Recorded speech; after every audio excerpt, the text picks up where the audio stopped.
একা থাকতে ভালো লাগছে না, বলছি না? বললাম তো আমি আমি আসছি, আবার আধ ঘন্টা পরে আসছি।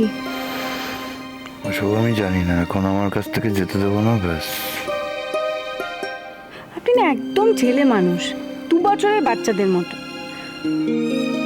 মামুনি ঠিকই বলে, আপনার বাইরে যত হম্বিতম্বি, আসলে আপনি একটা শিশু।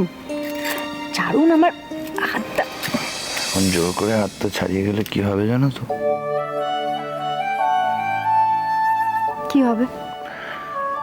আর কখনোই হাত দুটো জোড়া লাগবে না। তুমি অবশ্য তাই চাও, চিরকাল তাই চেয়ে এসছো। চুপ। সব সময় আপনাকে বাজে কথা বলতে হবে না, কখনো একটু ভালো কথা বলতেন। ভালো কথা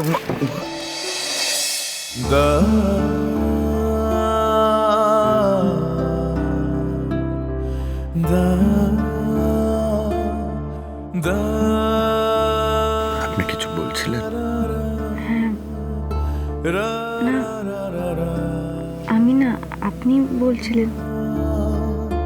কি বলছিলেন বলুন তো? এতক্ষণ ধরে আমার মনের ভেতরকার কথাগুলো বলছিলাম তোমায়। কিছুতেই আর সাজিয়ে বানিয়ে কথা বলতে ইচ্ছে করছিল না। তোমার কাছে জিতে যাওয়ার আর কোনো আকাঙ্ক্ষা ছিল না। ইচ্ছে করে হারতে চেয়েছিলাম, অথচ তুমি আমার হারকে বিশ্বাস করছিলে না। এখনো তুমি কত আড়ষ্ট হয়ে আছো। কি দেখছেন তাকিয়ে? আপনি অনেকক্ষণ ধরে আমার হাতটা ধরে রেখেছেন। আপনার জ্বর এসছে, তাও আপনি আমাকে ওষুধ আনতে দিচ্ছেন না, উঠতে দিচ্ছেন না, নিজে উঠছেন না। সেই জন্য। কি আজে বাজে কথা বলছেন? আমি আপনার হাত ধরে থাকবো কেন? এখনো তো ধরেই আছে।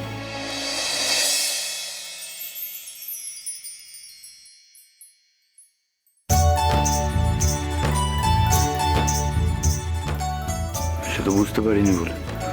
কি বুঝতে পারেননি বলে?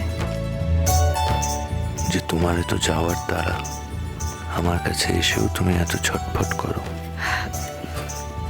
না, সে তো আমি জানি। আপনি না বুঝেই, মানে আপনি বুঝতে পারেননি, না বুঝেই আমার হাত ধরেছেন। মানে? মানে আপনি তো ঘুমের ঘোরে ছিলেন, ঘুমের মধ্যে বোধহয় আমার হাতটা সায়নীর হাত ভেবেছেন। আর যা যা কথা এতক্ষণ বলেছেন সব সায়নীকেই বলেছেন, আমাকে নয়। আমি সেটা বুঝতে পেরেছি। আমি আমি বিশ্বাস করিনি যে কথাগুলো আপনি আমাকে বলেছেন। ওই জন্যই ছটফট করছিলাম আপনার কাছ থেকে ছাড়া পাওয়ার জন্য। অন্যের যা পাওনা সেটা আমি পেতে চাই না, চুরি করে বা ফাঁকি দিয়ে তো নয়। কোথায় যাচ্ছেন? যেখানে আমার জায়গা সেখানে। এটা তো আমার জায়গা না। দয়া করে কেউ থাকতে দিলেই সেই দয়াটাকে তো অধিকার বলে ভাবতে নেই, তাই না? বাজে কথা বাদ দিয়ে কাজের কথা বলুন। যেটা জিজ্ঞেস করছি তার উত্তর দিন। হ্যাঁ, বলুন কি জানতে চাইছেন? বাবা কেমন আছেন? বাবা বাবা ঘুমোচ্ছেন। এই তো 9টার সময় ডাক্তারবাবুদের আসার কথা। আপনি বলেছিলেন ডাক্তারবাবুদের সাথে কথা বলবেন, তাই আপনাকে ডাকতে এসেছিলাম। আপনি বুঝতে পারেননি, তাই জানিয়ে দিলাম। এখন 8:30 বাজে। আপনার হাতে আধ ঘন্টা টাইম আছে, আপনি দেখুন এখন কথা বলবেন কিনা। ও, আর আমি মানুষটা যে গায়ে জ্বর বাঁধিয়ে বসে আছি তার বেলা কিছু না। আপনি শুধু মুখে বলেন যে আমার কাছে কিছু চাই না, আর প্রথম দিন থেকে আপনার এটা চাই ওটা চাই সব কিছু চাই আপনার। আমি কিন্তু আপনার কাছে কিছু চাইনি। যখন আমার গায়ে জ্বর, এখন আপনি দেখুন আমার সাথে কেমন ব্যবহার করছেন। যেন এই বাড়ির মাইনে করা স্টাফ। ভুল বললেন, আমি এবারের বিনে মাইনের দাসী।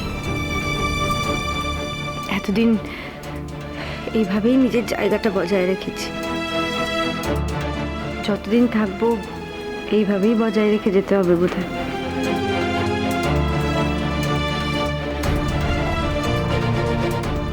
আমি জ্বরের ওষুধটা দিয়ে যাচ্ছি, আপনি খেয়ে নিন, এক্ষুনি ঠিক হয়ে যাবে। এই শুনুন, আমার কোনো ওষুধ টষুধ লাগবে না, এত দয়া দেখানোর প্রয়োজন নেই, বুঝেছেন?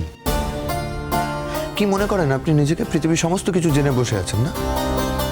আজকে আমি আপনাকে বলে দিচ্ছি, এরপর থেকে আর কোনোদিন আপনি আমায় ডাকতে আসবেন না। আপনার লজ্জা করে না পর পুরুষের গায়ে হাত দিয়ে ধাক্কা দিয়ে ডাকেন? তাই তো আমি ভেবেছিলাম, ভুল হয়ে গেছিল আমার, ভেবেছিলাম সায়নী। হ্যাঁ, তার কারণ আমি তো আমার এত কাছে কাউকে আসতে দিইনি সায়নী ছাড়া। আর আপনি কি ভেবেছিলেন আমি কতগুলো আপনাকে বলেছি? খুব মজা পেয়েছেন না? শুনুন, সায়নী সায়নী, হ্যাঁ, ওর সাথে কারোর তুলনা হয় না। আপনি হাজার চেষ্টা করলেও সায়নী হতে পারবেন না। সায়নীর সাথে তুলনা করছে। আমি জানি, আমি তুলনা করছিও না। আর আমি কখনো কখনো কোনোদিন সায়নী হয়ে ওঠার কথা ভাবিও না। আমি কঙ্কাবতীই থাকতে চাই। সত্যি কথা বলতে কি, আমি সায়নীর মতন হতে চাইও না। আর আরেকটা কথা, এরপর থেকে আমার কখনো শরীর খারাপ হলে আপনি দয়া দেখিয়ে আমাকে ওষুধ খাওয়াতে আসবেন না। আমার কেটে গেলে আপনি ওষুধ লাগাতেও আসবেন না, মনে থাকবে?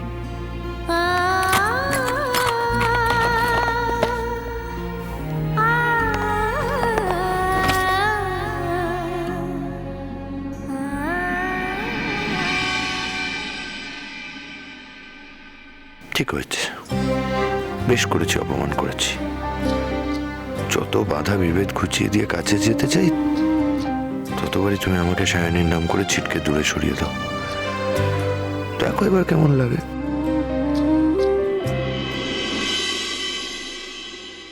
আমার গলা দিয়ে ভাত নামবে না, আমি খাবো নি। আগে মানুষটা উঠে দাঁড়াক, তারপরে দেখা যাবে। তুই কেন আমার কথাখানে বুঝতে পারছিস নি বল দেখিনি? হ্যাঁ মামনি, তুমি ছাড়ো, তুমি একদম কোনো কথা বলবে না। আমি বলবো, তুমি সেটা শুনবে। তুমি আসার পর থেকে কিচ্ছু মুখে দাওনি, মনে আছে তোমার? জলও খাওনি এক ঢোক। আর তুমি যদি এরমভাবে না খেয়ে থাকো, তাহলে বাবাকে কি সুস্থ করবে? আমার মনের অবস্থাটা আমি তোকে ঠিক বোঝাতে পারছি না। আমার মনের ভেতরটা কেমন হচ্ছে, 70-এরও যেন এমন না হয়। এক কাজ কর দেখিনি, তুই ঝটপট করে খেয়ে নে। ওই নার্স মেয়ে মানুষটা তো এখন তোর বাবার কাছে আছে, আর তিনি এত ঘুমোচ্ছেন। তুই তাড়াতাড়ি করে খেয়ে নে, আমি তোর কাছে বসছি ক্ষণে। তোর হয়ে গেলে তারপর আমি উঠে হোতা যাবো। মামুনি, তুমি খুব ভালো করে জানো যে তুমি না খেলে আমি খাবো না। আর এটা জানার পরেও তুমি যদি এটাই চাও, তাহলে তাই হোক, তুমিও খাবে না, আমিও খাবো। কেমন ধারা কথা বলছিস বল দিগনি মা? হ্যাঁ, একে এমন ধারা রোগ আর শরীর, তারপরে দিন নেই রাত নেই, দু চোখের পাতা এক করতে পারছিস নি। তার উপর চাঁদ বাবার হয়েছে জ্বর, তোকে দুদিক সামাল দিতে হচ্ছে। বাপের কাজ করার জন্য তো আমাকে একা ছাড়তে পারছিস নি কো। আমার সঙ্গে সঙ্গে তুইও তো আমাকে ধরে পড়ে আছিস হোতা। তা শরীরটা কি করে টিকবে না খেলে ঠিক মতো, আমাকে বল দিগনি। এমন ধারা করলে আমার শরীরটা টিকবে না, আর ওনার শরীরটা টিকবে, তাই না? আচ্ছা মামুনি, তুমিও তো সারাদিন একই রকম ভাবে খেটে যাচ্ছ। তুমি কি পরিশ্রম করছো না? তুমি চোখের পাতা এক করতে পারছো? তাহলে আর তার উপর তোমার মনের ওপর দিয়ে যেটা যাচ্ছে সেটা তো আমি বুঝি। লক্ষ্মী মামুনি, তুমি আর না করো না তো, একটুখানি খেয়ে নাও। আর তাছাড়া ডাক্তাররা তো বলেছেন বাবা ওষুধে সাড়া দিচ্ছেন। মানে ডাক্তাররা এটা বলেছেন, বাড়ির সবাই এটা বলছে, কিন্তু আমি বলছি বাবা আসলে তোমার ডাকে সাড়া দিচ্ছেন মামুনি, শুধু তোমার ডাকে সাড়া দিচ্ছেন। বাবা না এবার ভালো হয়ে উঠতে চাইছেন মামুনি, জানো? বাবার কোনো বিপদ হবে না মামুনি, আমি বলছি তোমার। তোর মুখে ফুল চন্দন পড়ুক গো মা, তোর মুখে ফুল চন্দন পড়ুক।